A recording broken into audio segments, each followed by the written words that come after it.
So my name is Will Morris. I'm the Senior Medical Director of Cleveland Clinic Innovations, and we will get some slides going. So no conflicts of interest. So just a quick preamble on the clinic, and again, this is not about, hey, great hospital system, but at our core is innovation, and so I look out at all of you and invite you to think about, what's that perfect marriage between a great idea, your technology, and then a clinical partner. Look for a place that's passionate about disrupting, not about status quo. And I obviously am biased. I think the clinic is one of them because we're all salaried. We're all incentivized by doing the right thing for patient care. And that actually opens up the playing field for true innovation and paradigm shifts. And I'll submit to you that today, or this morning's point, is not just about APIs and FHIR and the cool technology, but it's a synergy between a couple aspects that you really, really need to have the perfect storm to, I guess, in my own words, torture IT. All right, so let's start with the conclusion, because I kind of want to kick to the punchline. I feel like the integration piece, we're talking about APIs, they're only one piece of the puzzle. They're only one piece to actually fetch or get or set information back and forth, and we'll talk a little bit about that. But having that alone is not enough, and it's a multiple, so whenever I see like pluses, it actually doesn't work mathematically because it should be a multiple, because when you don't have it, it's a zero, and so therefore it's a zero-sum game. You need AI or ML or whatever your analytics du jour, right? This whole concept of data is useless, but turning data into knowledge and insight, now that's actually powerful. So you have to have the ability to grab the data or set it. You need to have the ability to figure out the needle in the haystack, right? Not just show more hay, spray and pray, but looking for actually where's the needle, and so that's the insight or the AI. And then care redesign. I've seen a lot of times we have awesome technology and we have really, really cool analytics and there's no workflow. We just automated our broken process. So as a physician, I know we are as broken as the technology piece. And so we need to be part of the puzzle, and we'll talk about that. So I'll give you a concrete example. If you've been in a hospital or you've watched one on TV, you've seen cardiac telemetry, right? The heart monitors. And you've walked by a nurse's station. It sounds like the world's worst casino, right? It's this cacophony of noise, but actually no one wins, right? It's screaming and noise. It's the classic human design failure of just spraying alerts, but actually no one's paying attention. If you walked through, if your loved one was there or you were there, you were kind of wondering yourself, are you kidding me? It's like the cockpit alarm, engine alarm constantly going off and the pilot's kind of continuing. So there's the technology, right? We have sensors now, we have patches. We're gonna have our Under Armour shirt that's going to actually be sending out impedance and real-time cardiac monitoring and multi-leads, not just the traditional 6 or 12 leads. So we'll have data. But if you don't actually have the ability to find the signal, the noise, and if you don't have the ability to change the care, you actually haven't transformed healthcare. You actually increase your liability. And that's actually what a lot of systems kind of think about. We have these cardiac telemetries, and secretly what we try to do through order sets, we try to eliminate telemetry. We put these stupid alerts to say, stop ordering telemetry because it's a signal. It's too much hay. You're not creating the needle. So what did we do? We actually shoved all that data into a bunker. Literally, it's called the Central Monitoring Unit, CMU, and you'll see it's like state of the art. And all it is think of banks of monitors. So now you actually take the data, shove it into a windowless room, and you have people, technicians, God bless them, sitting there with a cacophony of information. Now they're the ones holding the bag, and they have to then call the nurse and say, hey, there's an arrhythmia. And this is state of the art, believe it or not, so care redesign, saying, hey, listen, well, why are we going to have the nurses or the unit secretary manage alerts? We'll torture some other person. But think about the signal and noise game. That hasn't really solved anything. You haven't created more value. You've actually just shifted it to what I call Teletubbies, or remember Teletubbies? Telemetry. All right, come on, guys. All right, sorry. But it's really, really tough work, and they're really, really skilled technicians, but you're just spraying all of this data. So what if we actually thought about AI and actually were able to find the signal to noise. So now you've got the ability to sense data, the ability to distinguish friend or foe, and then actually a care redesign that it doesn't have to go to the right person.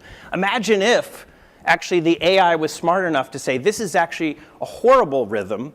It needs to alert to a nurse's watch that says, Mrs. Smith in bed space 4 has got a potentially fatal arrhythmia. Versus maybe it goes to the unit secretary that says bed space 5 has a lead fail, meaning the lead fell off or the battery. And so the distinguishing characteristics of AI. And so when I think about this equation, I think about integration. So the API piece is really about getting the right data at the right time. Not all data all the time, but the right data. And FHIR can do that. AI is actually distinguishing, how do I take that piece of information and display it in the right format? Maybe a visualization. That to me is intelligence, or the right format, right? Not all patients or not all providers need to get all of the data. We got Fitbits right now, and the classic one is, hey, Will, can we get Fitbit into Epic or our EHR? And I'm like, yeah, but if I did, I literally would be fired, because not every physician wants to know how many steps, no offense, that you guys take. And so that's more data, more information into our providers, but that's not a value. And so AI is the right data to the right format and the right device. And then care redesign is also this distinguishing characteristic. So when you're doing development, think about this. How do I get the right piece of data and the right experience to the right person? So back to my arrhythmia standpoint, right? That heart rhythm that's going to hurt the patient or harm the patient, that is the nurse. The nurse is skilled to do that. And that's the top of licensure. That's the best value proposition for that nurse. As opposed to maybe a lead or a system problem, someone else. Or maybe the network's gone down and we're having packet loss and it needs to go to Torture IT.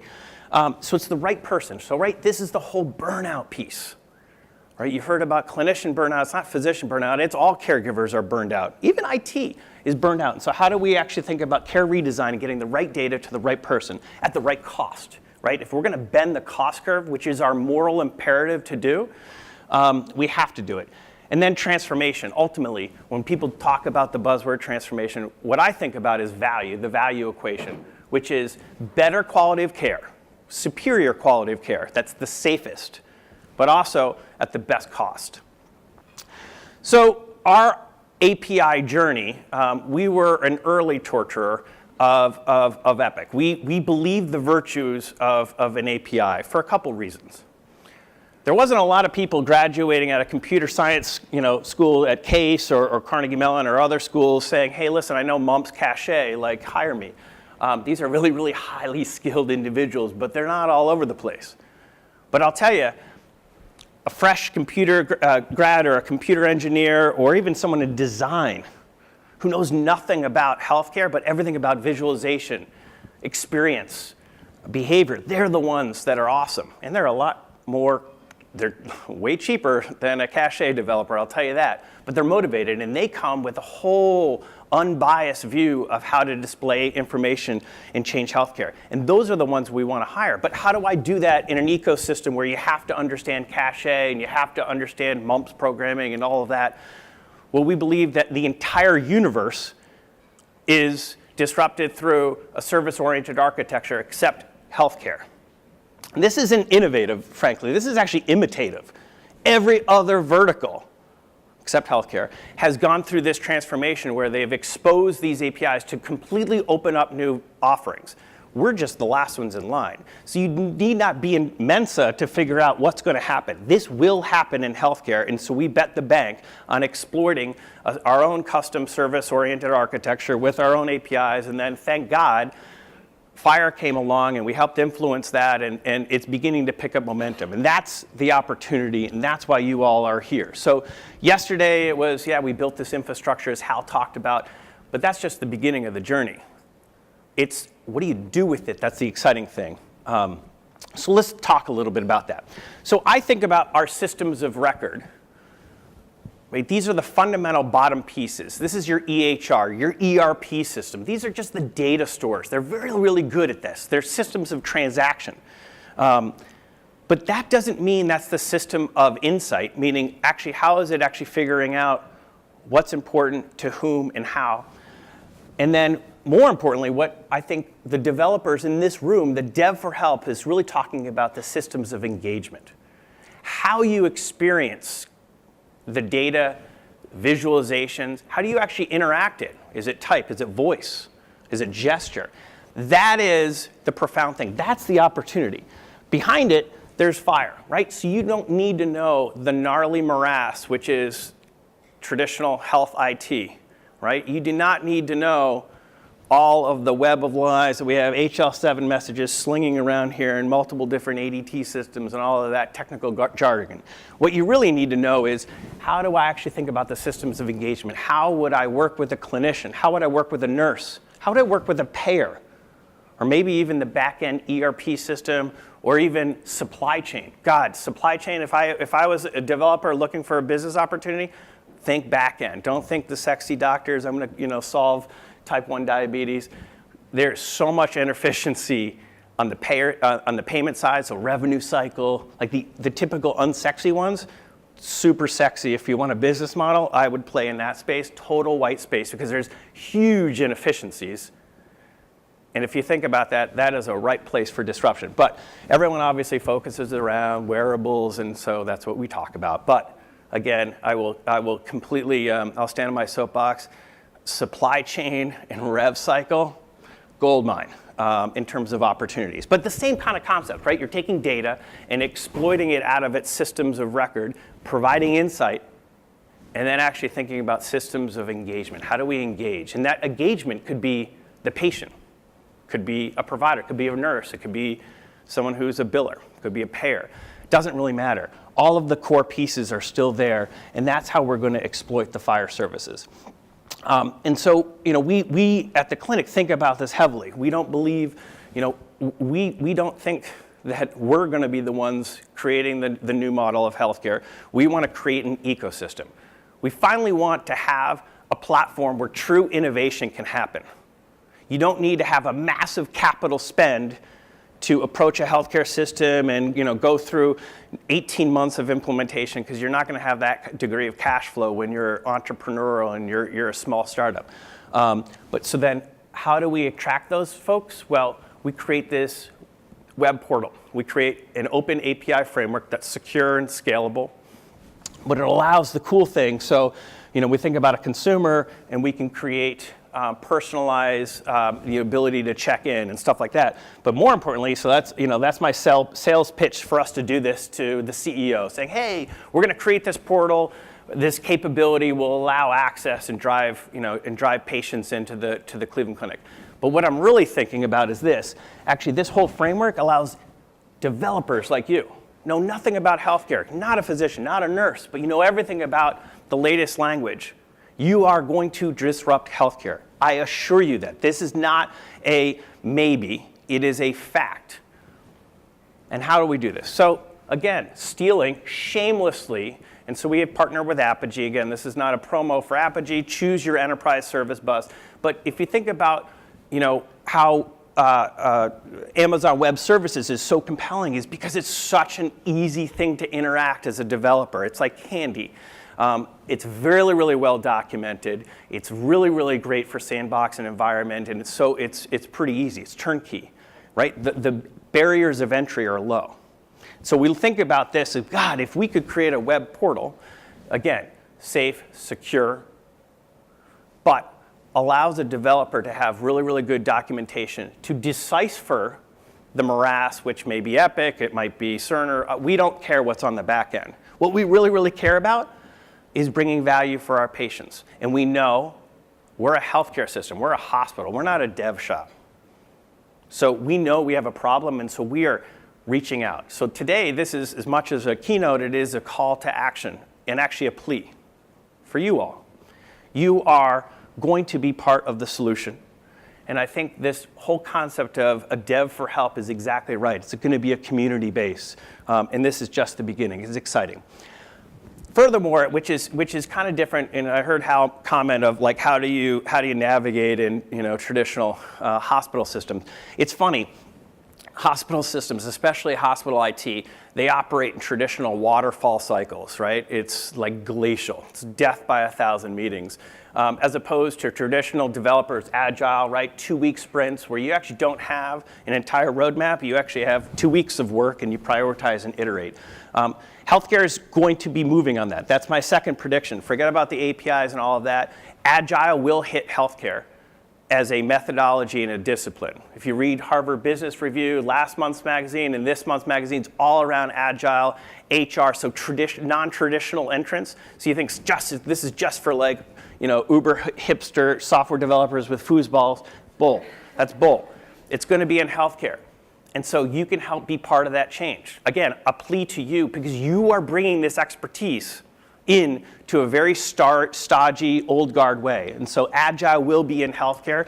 And I think through this through this development concepts, where you are hard on the problem and you iterate through constant iteration, that's going to be the opportunity. And so your interaction with healthcare systems is not going to be just with the CIO. Actually, I don't think it's going to be with the CIO. Because if you have a very, very lightweight framework, the infrastructure is a commodity. That goes away. You're going to be interacting with the people you care about, which is the front end user, right? It's classic user design. You're going to be working with the nurse. You're going to be working with the financial sector. You're going to be working with the provider. That is gold, right? Do development where the work is performed. And so I think that'll be the other big, huge thing that FHIR is actually doing through an API framework that allows for constant iteration and removes the barrier of the traditional IT shop and gets you access to the people who can tell you their pain points. And they'll tell you what it is. Not a suit like me or any of the upper suite, but the actual frontline users, and that's going to be the fun part.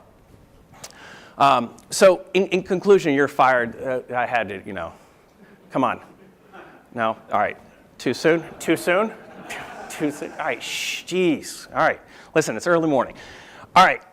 So visualization and novel user interface, it's going to be disruptive. So think about that as you're developing. It's not just the app and the AI framework. I think voice is going to be absolutely compelling. And again, these are OpenStack frameworks that can be pulled in.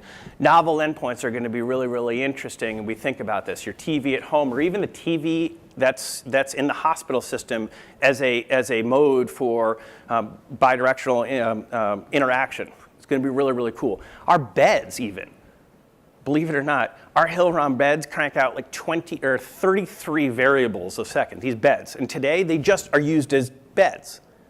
Imagine if we can actually harness that data, then provide AI. Right? Maybe I'm looking for no movement, or maybe too much movement, a seizure, and then actually alerting someone. So these are these new endpoints that are really, really exciting. Is actually, we have tons of data, we're just not smart enough to actually leverage it. And so these are the cool endpoints that we're going to be thinking about. Novel mashups, right? So bringing stuff together.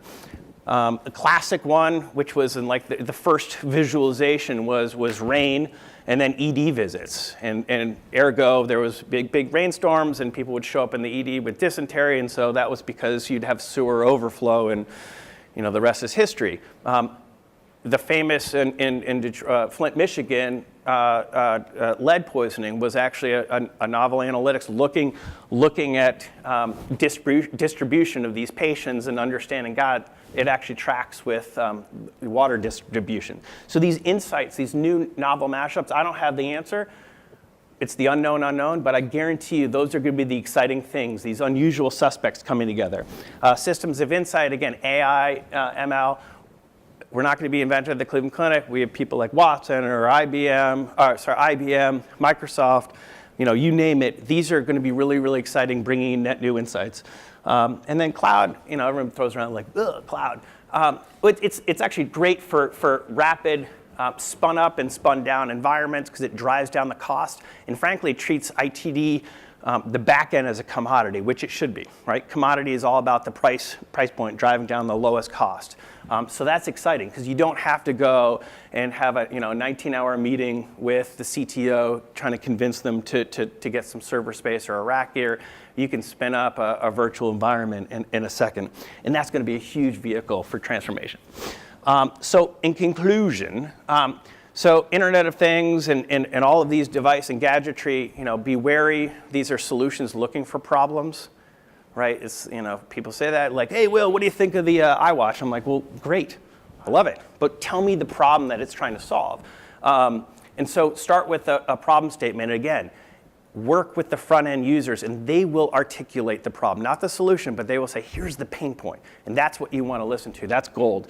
AI, in and of itself, having a brainiac computer spit out an answer, that's not good enough. You got to think about the last mile. How do you take that insight and put it into the system of engagement, right? Into the workflow, change it. Care redesign, again, these are the fun parts. This is the agile environment. It's not just IT, it's people, process, and technology all working in synergy. And then I also think, in the last conclusion, agile is going to hit. And so, believe it or not, you are not just bringing the best in visualization of the latest coding and dev for health, but you're actually bringing fundamental process disciplines into healthcare. And that is huge. So I don't want to underestimate that power, because that is completely different, and that's going to be really, really novel. So I will stop there. Happy to entertain questions. Hopefully I didn't torture you, but I will open it up for questions. The question, if you couldn't hear, is how are you going to convince these huge monolithic kind of pseudopody, like you just see the glacial pace of these healthcare systems. How do you convince them, to go agile? Well, you got to find an evangelist. You got to find someone in there that's what's in it for me, and they get it. And again, I'm happy to talk. There's unbelievable, true, validated case studies. They're not like, hey, it's the cool hip thing du jour. We'll put a beanbag chair in the corner and call ourselves agile. It's really, really, really well documented. But it's not just the processes. It's not like, hey, you do daily stand-ups and you're now agile. You have to actually have a fundamental redesign of the way you work. It is a complete discipline. So, like lean and all of that, it's an evolution. So our success is we found a local group and we influenced, and we're able to reduce costs, right? We're able to crank out better code, better experience. Our end users loved it because they were part of the solution, right? It's not like you've seen these ITD, this story, come in, 3-hour kickoff, then they go away for 18 months and they show up and they're like, ta-da, and they're like, this thing sucks, right? And they're not the ones part of it. So it feels like ITD has been done to them as opposed to with them. So I think number one, sorry, this is like a long answer, is find an evangelist. And then you got to have a higher up too that kind of gets it as well.